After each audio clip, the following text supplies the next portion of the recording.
Bonjour, bonsoir, chères toutes, chers tous. Heureux de vous retrouver dans cette nouvelle vidéo sur notre chaîne à nous tous, la chaîne de El Mancio Godson. Je vous remercie d'être les fans de cette chaîne. Aujourd'hui, nous allons faire une vidéo que certaines personnes pourraient ne pas aimer. Mais toujours est-il que nous ne sommes pas en train de poser des actes pour attendre votre approbation ou votre justification ou votre appréciation. Nous savons ce que nous savons faire et que nous faisons. Nous savons ce que nous faisons. Et vous n'êtes pas tout de suite, disons, appelés à comprendre les actes que nous posons. Mais sachez une chose, et comprenez-la très bien, cette chose. Parce que cette chose est le fondement de la totalité de notre démarche. Dans l'école du Paramahansa, dans l'Institut de la sagesse impérissable sacrée, dont je suis le maître, notre principe fondamental, c'est ne jamais faire du mal à quelqu'un. Et donc, nous ne faisons pas du mal aux gens. Il faut le comprendre définitivement. Parce que si vous lisez les livres que nous avons déjà produits, vous trouverez l'expression suivante. Ne fais pas le mal et le mal ne sera pas ton maître. Parce qu'à partir du moment où tu choisis d'emprunter le chemin du mauvais, eh bien, à un moment donné, le mauvais, pour te réclamer son dû, va devenir ton maître.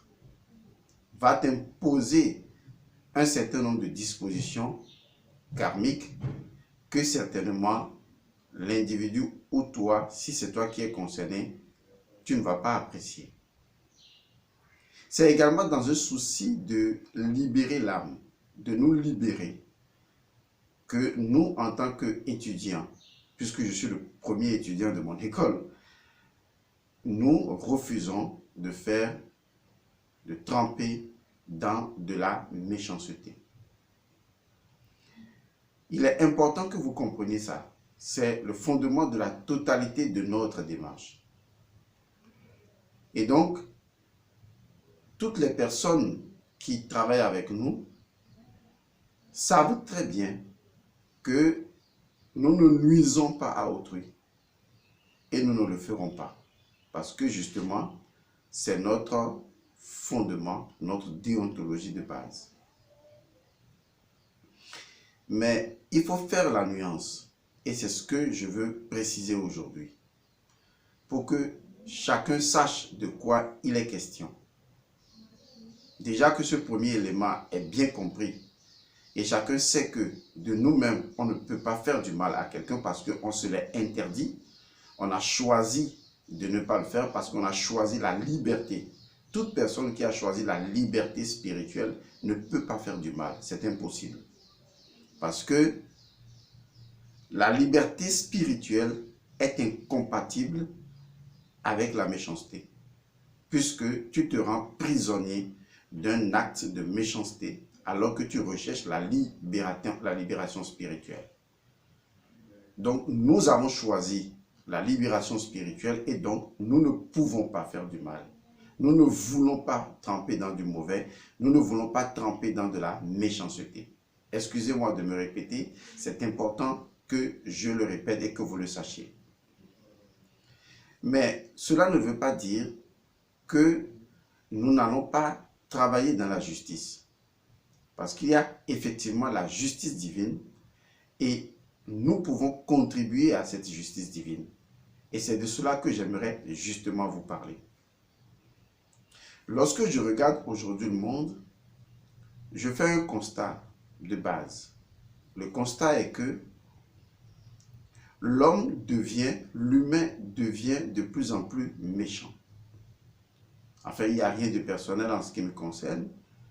Mais lorsque vous recevez des centaines de personnes et que des centaines de personnes vous posent leurs problèmes, à plus de 80%, pour ne pas dire près de 90%, vous y trouvez de la méchanceté humaine. C'est-à-dire que, pour ce que je sais de l'Afrique, un être humain, volontairement, quelles que soient les circonstances, décide de faire du mal, de nuire, de faire preuve de méchanceté envers son prochain. Que ce soit de la méchanceté physique, que ce soit de la méchanceté occulte, spirituelle, je vous assure, ce sont des faits avérés. Il y en a qui utilisent de la magie noire et qui plongent toute une famille, des individus, dans des désastres incroyables, ruinant ainsi la vie ou l'existence entière des âmes humaines. Notre école, l'école du Paramahansa, l'Institut de la sagesse impérissable sacrée, Isis, est totalement contre de tels actes de méchanceté. Parce que, quelles que soient les choses que vous supposez être de votre droit, la seule chose que vous pouvez réclamer, c'est la justice divine. Mais il y a une différence entre la justice et la vengeance. Il y a une différence entre la justice et le règlement de compte par soi-même. Dans nos sociétés dites contemporaines, nous le savons. Contemporaines, modernes, nous le savons.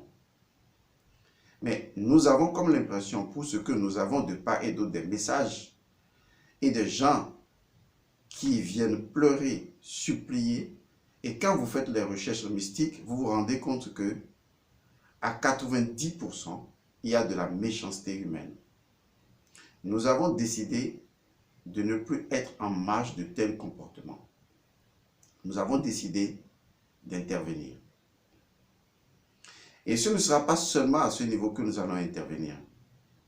Nous avons décidé d'intervenir non seulement au niveau individuel, mais nous avons décidé d'intervenir également au niveau de certains pays ou des pays en général. Parce que si les justes ne font rien, ils font le jeu du mal. Et nous n'allons pas faire le jeu du mal. Il est vrai que nous donnons de la connaissance et que nous encourageons les gens à se transformer pour que la conscience globale puisse changer et que les choses aillent mieux.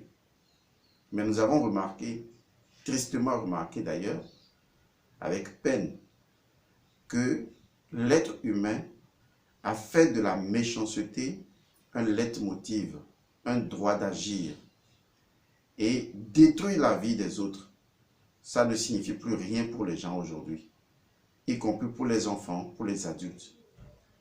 Et je vous dis que de telles choses, l'école du Paramahansa est totalement contre. Si nous sommes contre le fait d'être méchants envers les gens, nous sommes également contre le fait que les gens soient méchants envers d'autres humains. Et pour ça, nous sommes obligés d'intervenir sous le couvert de la justice divine.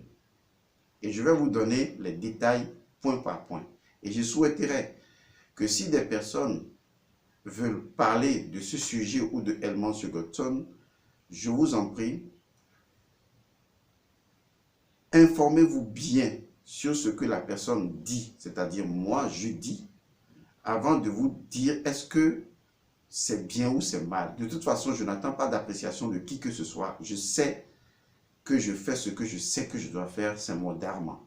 Et quand je me réveille et que je décide de le faire, c'est que j'en ai eu l'intuition et que cela doit se faire. Donc il est important que vous sachiez que tout être humain spirituel a le devoir, a le dharma de revendiquer la justice divine. Je le dis et je le répète, tout être humain spirituel a le droit, le dharma, la responsabilité universelle de revendiquer, d'exiger et de magiquement appliquer la justice divine. Je pèse mes mots. Un homme spirituel, dans son code génétique adénique, n'a pas le droit de faire du mal. Il ne peut pas aller à la méchanceté. Et il ne peut pas non plus encourager la méchanceté, la destruction de vie humaine en utilisant la magie noire, les forces occultes, les forces noires de nuisance à autrui. Parce que la vie humaine, elle est sacrée. D'ailleurs, toute vie est sacrée, mais comme on parle de l'humain ici, la vie humaine est sacrée. Parce que l'humain, en tant que vie humaine, est l'incarnation du divin. Et nous avons la responsabilité de protéger toute vie humaine, la responsabilité de défendre toute vie humaine et la responsabilité de veiller à ce que seule la justice divine opère dans le cas de l'existence de l'être humain et que la méchanceté humaine, nous y mettions donc un frein à cela. Je ne prétends pas pouvoir mettre fin à la méchanceté humaine sur toute la planète Terre, mais je sais que si chacun se met à sarcler devant chez lui, on y arrivera tous d'une manière ou d'une autre. Parce que ce qui se pose aujourd'hui comme problème, c'est que le sacré a disparu de toutes nos institutions. Parce que le secret a disparu de toutes nos institutions. Et par conséquent, les gens qui sont dans les institutions et dans les relations humaines, loin du sacré, hors de portée du sacré, ne respectant plus du tout le sacré parce que le sacré est passé, disons, à la poubelle. Le sacré est vilipendé par une forme d'occidentalisation qui est confondue à l'éducation. On se retrouve aujourd'hui avec des individus à mentalité délabrée, qui ne respectent plus le sacré, qui même, à un moment donné, peuvent injurier le sacré, chercher même à nuire au sacré, parce que leur âme a été vidée de la substance du sacré. Et aujourd'hui, ce qui se passe, parce que la vie humaine n'est plus sacrée, on se donne l'autorité de vouloir nuire au sacré de la vie humaine. Ce sont des choses que nous ne pouvons plus tolérer. Il faut que les gens arrêtent ça. Je suis d'accord, le karma existe. Le karma, il fait payer à chaque individu ce que l'individu a semé. Mais ce que vous ne savez pas, c'est que le karma ne vous impose pas la méchanceté. Le karma ne vous impose même pas la bonté. Le karma vous propose un ensemble de champs de possibilités. Mais c'est vous qui faites le choix. Ce n'est pas parce que dans une incarnation passée, quelqu'un vous a tué que forcément dans cette incarnation, vous devez tuer la personne. Le karma ne dit pas ça. Le karma dit, ok, dans une incarnation passée, la personne vous a tué, a pris tous les biens, a détruit tout ce que vous avez. Mais dans cette incarnation, le karma vous propose. Le karma vous laisse toujours le choix. Vous avez toujours le choix de continuer le cycle du karma et donc de tuer la personne et d'être à nouveau tué et de continuer en permanence ce cycle. Le karma vous laisse la liberté de faire le choix de faire ça ou de ne pas le faire. C'est pourquoi vous avez ce qu'on appelle la conscience. La conscience est la dimension de l'être qui nous permet de faire le choix. Donc vous avez toujours le choix. Vous avez le choix de ne pas perpétuer le karma passé et de justifier en disant oui, c'est le karma. Le karma en soi est une fonction. Mais en fait, ce n'est pas une justification d'un acte que vous devez poser. Vous ne pouvez pas tuer quelqu'un, vous ne pouvez pas voir un enfant dans le malheur ou voir quelqu'un dans le malheur, vous allez dire non, c'est parce que c'est son karma. C'est parce que vous êtes méchant. Parce que ce n'est pas ce que le karma dit. Le karma montre comment les choses se passent. Mais ce n'est pas le karma qui choisit. Et même si c'est le karma, notre responsabilité est de faire du karma le dharma. C'est-à-dire de transformer les fonctions négatives du karma en une fonction d'évolution spirituelle. Autrement, chacun pourrait se réveiller demain et dire, bon, ok, donc si aujourd'hui quelqu'un se met à tuer tout le monde, eh bien c'est parce que tout le monde mérite qu'on le tue, c'est le karma. Alors, où se trouve la malade en ce moment? Pourquoi avons-nous une conscience? Pourquoi cherchons-nous à faire un choix entre ce qui, selon nos normes, est bien et ce qui est mal? C'est parce que l'instance que j'appelle le présent de la conscience est le pouvoir absolu du choix que vous pouvez faire. Et que le passé ne vous définit pas, ne vous détermine pas. Et que le futur ne vous exige rien. mais que vous devez décider consciemment ici et maintenant du chemin que vous devez prendre. Le moment présent, l'instant présent est l'intemporel qui défie même le karma et qui peut remettre le karma en cause. J'ai organisé des cours sur le karma et j'ai montré que on peut à partir du karma se libérer spirituellement. Donc le karma ne peut pas servir de justification ou de justificatif pour qu'on puisse dire oui, la méchanceté doit continuer parce que tel mérite ou tel mérite. Non. Le karma ne vous fait que des propositions de possibilités d'agir, mais c'est vous qui décidez de perpétuer un cycle du karma ou de ne pas le faire.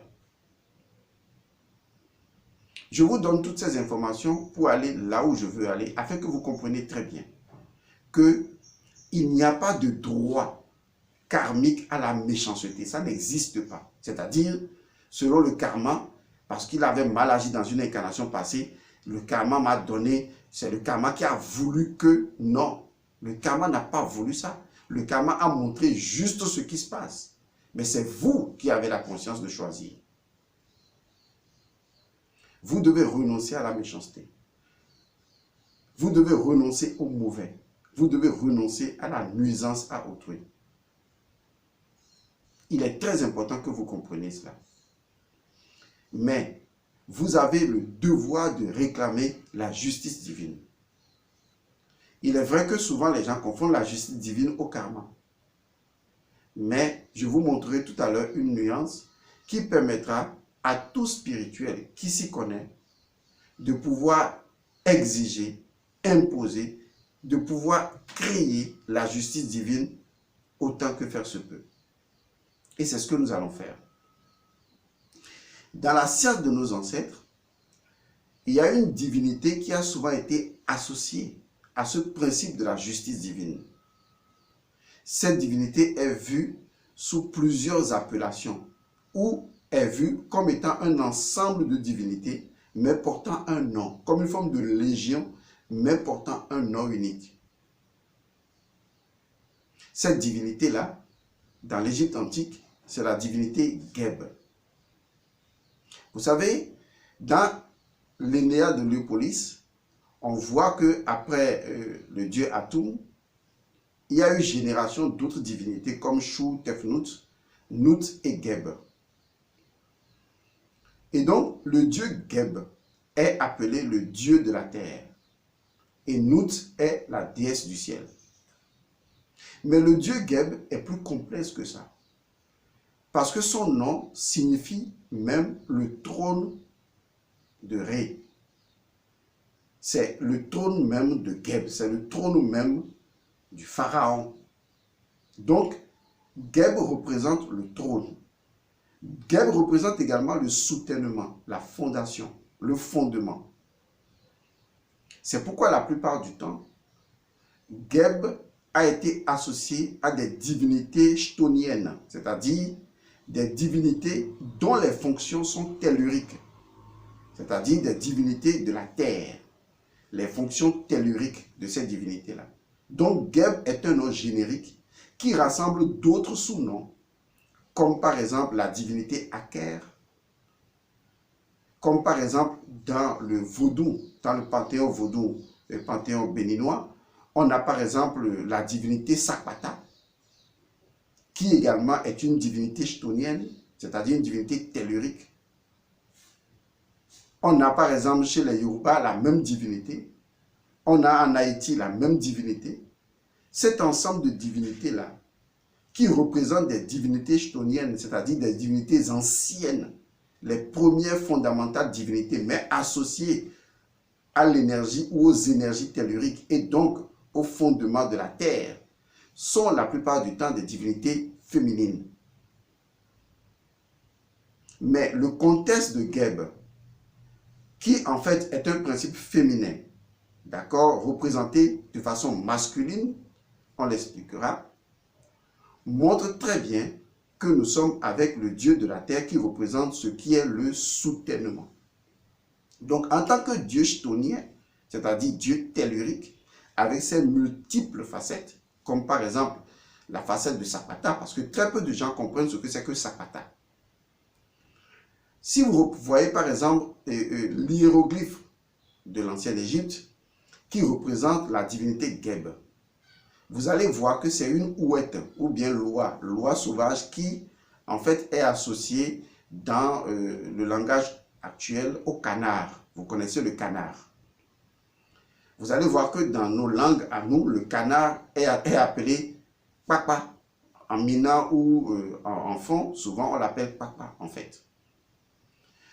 Le son po, vous voyez, le son po, c'est un son secondaire du son g qui est associé au son geb, dont la fonction tellurique est à 2 niveaux.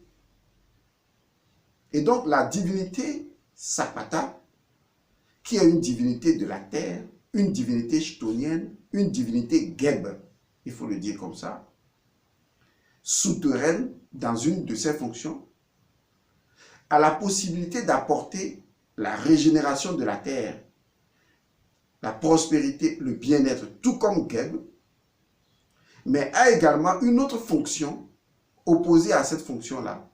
C'est la création des déséquilibres telluriques qui vont générer des maladies souvent liées à la peau et des maladies liées généralement au sang. Il faut le comprendre comme ça. Quand je parle de divinité, je ne parle pas de divinité telle qu'on l'établit avec une motte de terre. Je parle de principe. Je parle de nature. Moi, je parle de principe. Il faut le comprendre comme ça.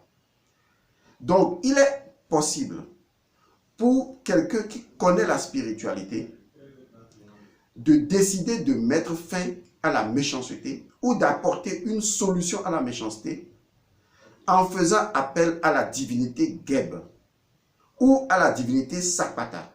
Et vous allez voir que dans notre contexte de l'institut que nous représentons, on ne tue pas les animaux. On n'aura pas besoin de sacrifice d'animaux.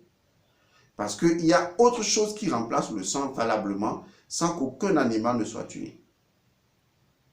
Je fais cette vidéo simplement pour aller vers un point essentiel. À partir de 2020, nous allons nous occuper des méchants. Notre rôle ne sera pas de devenir méchant. Notre rôle ne sera pas de nuire à autrui. Je vous ai établi déjà le principe de base.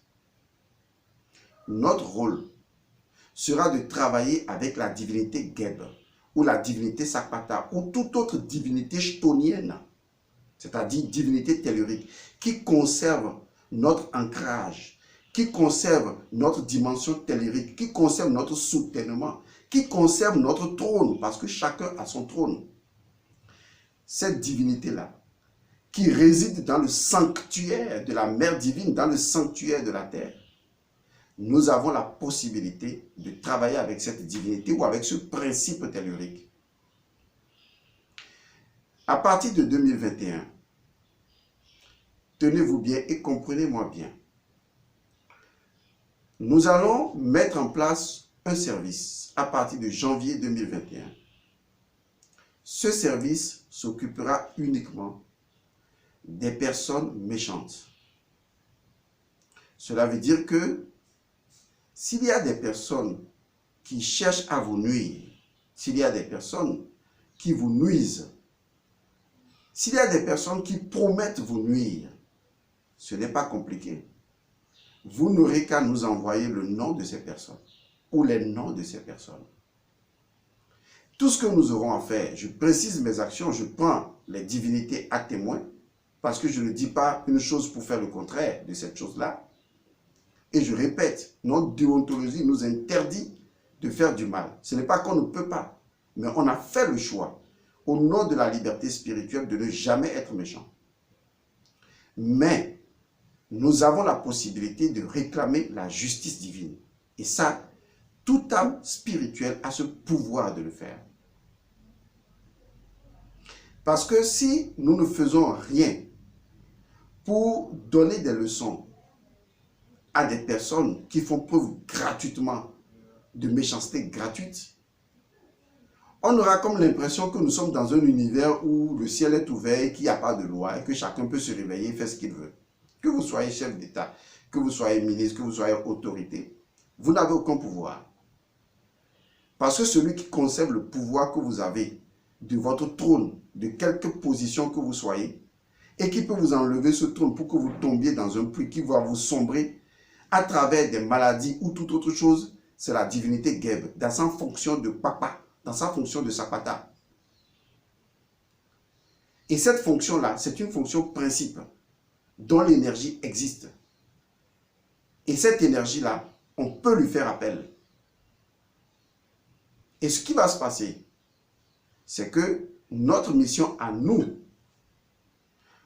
lorsque vous dites, ou lorsque nous savons, ou lorsque nous recevons des noms de personnes, et que ces personnes-là font du mal à autrui, nous n'aurons qu'une seule chose à faire, c'est de faire le rituel pour confier ces individus à la divinité Sapata ou à la divinité Geb ou à la divinité tellurique en charge de l'équilibre de la justice divine. Nous, on ne fera pas du mal. Si la personne n'a rien fait, la personne n'aura rien. Si c'est l'intention de la personne qui vient réclamer auprès de nous justice divine, de plutôt nuire à l'individu en confiant l'individu à la divinité chthonienne, c'est l'individu là qui aura les conséquences. Parce que la divinité connaît la vérité. Je le répète, vous avez le choix dans cette incarnation d'arrêter d'être méchant et d'arrêter de justifier votre méchanceté par quelque karma que ce soit. Parce que si vous ne le faites pas, nous, on va vous arrêter pour ça. Et la façon pour nous d'y arriver, c'est très simple. Nous allons confier votre nom et votre prénom à la divinité souterraine, à Geb ou à Sapata, quel que soit le nom que vous lui donnez, ou à la divinité Aker. Le nom vous sera confié.